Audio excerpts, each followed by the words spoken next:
Hello and નમસ્તે. હું doctor કીર્તન દોશી, સંવેદના હોમિયોપેથી ક્લિનિક અમદાવાદથી સ્વાગત છે યુટ્યુબ ચેનલ્સની અંદર. તો આજે આપણે એક નવા ટોપિક ઉપર વાત કરીશું અને આજના ટોપિકનું નામ છે મસા. એટલે કે ઘણા બધાને ચહેરા ઉપર કે આંખ ઉપર કે ચામડી ઉપર, ગરદન આગળ, હાથની અંદર જાડી અને રફ ચામડી થઈ જતી હશે. ઘણા બધાને સ્કિન ત્યાં એકદમ જાડી જાડી થતી હશે, જે મસા છે હોઈ શકે છે.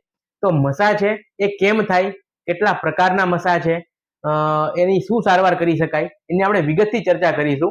તો આ વિડીયો આખો જુઓ ખાસ કરીને. તો આ જે મસા છે એ જે લેટ્રિનની જગ્યાએ મસા થાય છે એની કરતા અલગ છે. ગુજરાતીમાં જે લેટ્રિનની જગ્યાએ જે પાઇલ્સ જે થાય છે એને પણ મસા કહેવામાં આવે છે, જેનો વિડીયો મેં ડિસ્ક્રિપ્શન બોક્સમાં એડ કરી દઈશ જેથી કન્ફ્યુઝન ન થાય. આજનો ટોપિક છે એ ચામડીના મસાનો છે. આ જે મસા છે એ એચપીવી એટલે કે હ્યુમન પેપિલોમા વાયરસ થી થાય છે. તો એનું નામ જ છે કે વાયરસ, એટલે હ્યુમન પેપિલોમા નામનો વાયરસ છે જેના કારણે સ્કિન જાડી થઈ જાય, સ્કિન રફ થઈ જાય છે. લક્ષણોની અંદર મોટા ભાગના કેસીસની અંદર આ પેઇનલેસ હોય છે, ફક્ત કોસ્મેટિક પર્પઝ એટલે કે જોવામાં ખરાબ લાગે, દેખાવમાં ખરાબ લાગે એટલા માટે દર્દીઓ સારવાર લેતા હોય છે. તો શું આ જે મસા છે એ કન્ટેજિયસ છે, એટલે કે આનો ચેપ લાગી શકે છે?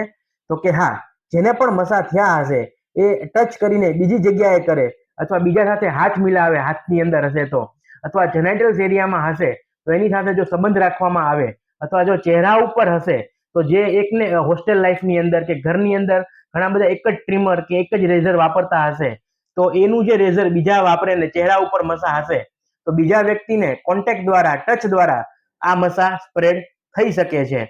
ખાસ કરીને સ્વિમિંગ પુલમાં નાહ્યા પછી, અથવા તો જેને ઇમ્યુનિટી લો હશે, જેને શરીરમાં બીજું પણ કંઈક ઇન્ફેક્શન હશે જેમ કે દાદર છે કે એચઆઈવી એઇડ્સ છે, કે પછી જેની ઇમ્યુનિટી કોમ્પ્રોમાઇઝ હશે, જેને કાંઈક દવાઓ લેવી પડતી હશે ઇમ્યુનિટી ડામવાની, જેને રિનાલ ટ્રાન્સપ્લાન્ટ કરેલું હશે તો એટલે કે કિડનીનું ટ્રાન્સપ્લાન્ટ કરેલું હશે, એવા કેસીસની અંદર આ મસા થવાનું ચાન્સીસ એટલે કે એચપીવી નામનું ઇન્ફેક્શન થવાનું ચાન્સીસ વધી જતું હોય છે અને એવા વ્યક્તિઓને આ મસા વધારે પ્રમાણમાં જોવા મળતા હોય છે.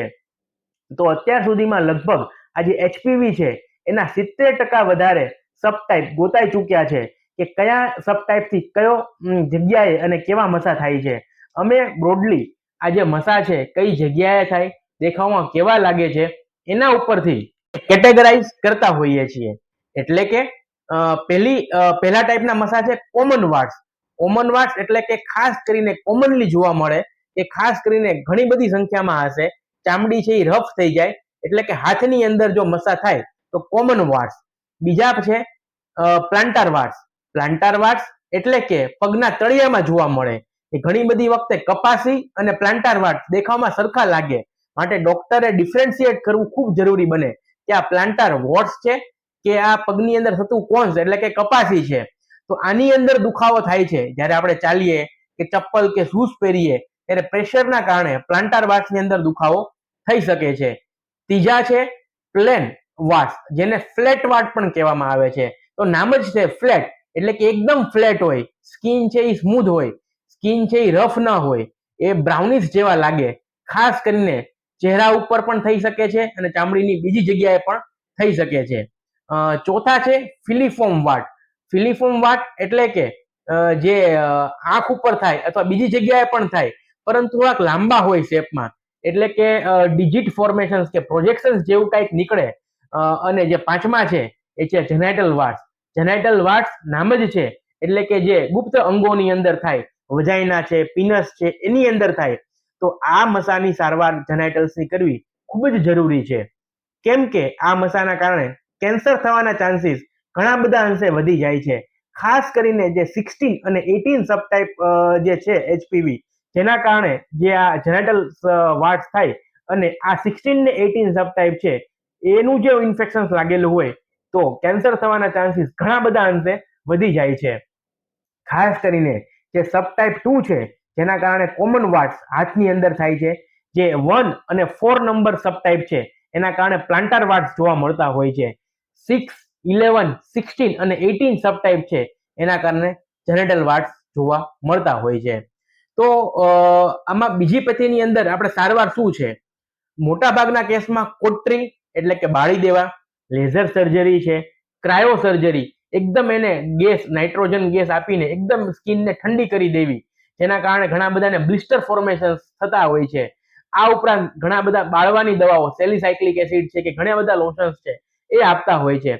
પરંતુ ઘણા બધા દર્દીઓની તાસીર હોય, એક વખત મસા થાય, એને બાળી દીધા અથવા સારવાર કરી, અમુક મહિનાઓ અમુક વર્ષો પછી પાછા થયા કરે, તો હોમિયોપેથિક દવાઓ આની અંદર ખૂબ જ કારગર છે.